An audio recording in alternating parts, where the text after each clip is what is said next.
All right, Kels, thanks so much. So dating other humans could soon become a thing of the past thanks to the evolution of robot companions. Let me explain a little bit. It does sound a bit weird, strange, all of that. But these robots are becoming more like real humans every day, able to hold conversations, even remember your name. But now there's growing concerns about what impact robot-human relationships will have once they become more popular.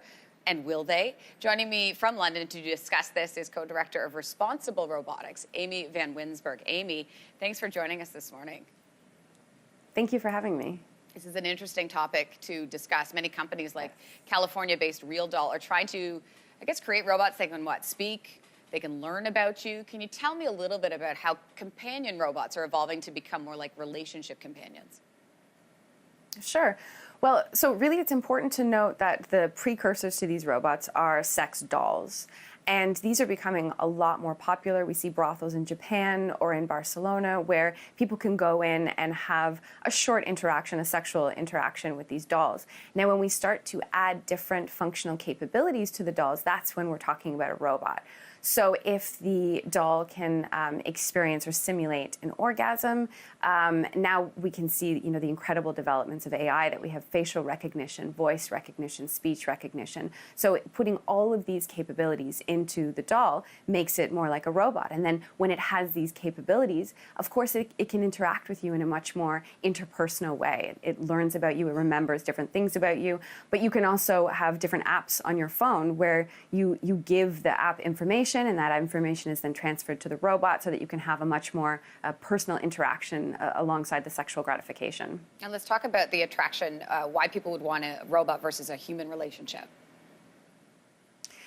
Yeah, that's a really difficult question to answer because everyone has different, interests and personality types. We can see that there's a lot of good that can come from these robots. So if you imagine people who have experienced a sexual trauma, who have experienced rape, this could be a complement to their healing process and could help them overcome some of the limitations that they might be experiencing. You can imagine this technology used for people with disabilities or for people in elderly homes who have no intimate relationships and still are in need of some sort of sexual gratification. So this technology could be used by a variety of different individuals. On the other hand, you also have people who perhaps are really lonely and are having a difficult time forming human-human interactions or relationships, and this could be an alternative for them. So there's really a broad spectrum of people who would be interested in this technology. Okay, so those are the positive aspects. What about the darker sides of having this?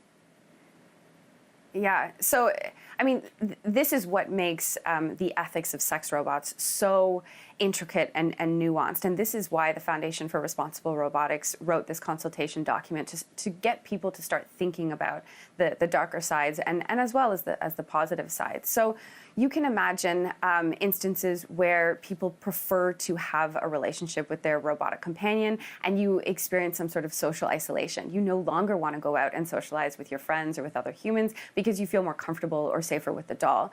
You also have issues about the representation of the doll, that right now we see that it's mostly the porn industry that's pushing forward the development of these sex robots. So the dolls are female representations, and it's a very pornographic image of the female body. So we can have this idea of the exploitation or commodification or objectification of the female body. And then you have other issues like consent. So if you don't have to have consent from your sexual partner, from the robotic companion, will these kinds of things transfer over into human-human relationships? Will we normalize these practices with the robot, and then sex between two humans is fundamentally changed because we have this evolution of sexual practices? Going even darker than that, there has been suggestions. Right now, there's a company in Japan that makes sex dolls, so again, the precursors to these robots, that have the childlike appearance. And these are thought to help pedophiles so that they won't harm children. And this is an interesting situation for Canada because right now there's a case in Newfoundland where a man is on trial for ordering one of these one of these dolls from Japan. And now the question is whether or not this is the possession of child pornography and whether or not this is something that should be allowed. some pedophiles say that it helps them to not harm children. And on the other hand, you have a backlash from individuals who say, psychologists tell us about this thing called the reinforcing effect, that by engaging in sexual acts like this with the doll, it reinforces or it normalizes the practice, and it makes these individuals want to go out and have the real thing, or it leaves them feeling unfulfilled and wanting to go out and have the real thing.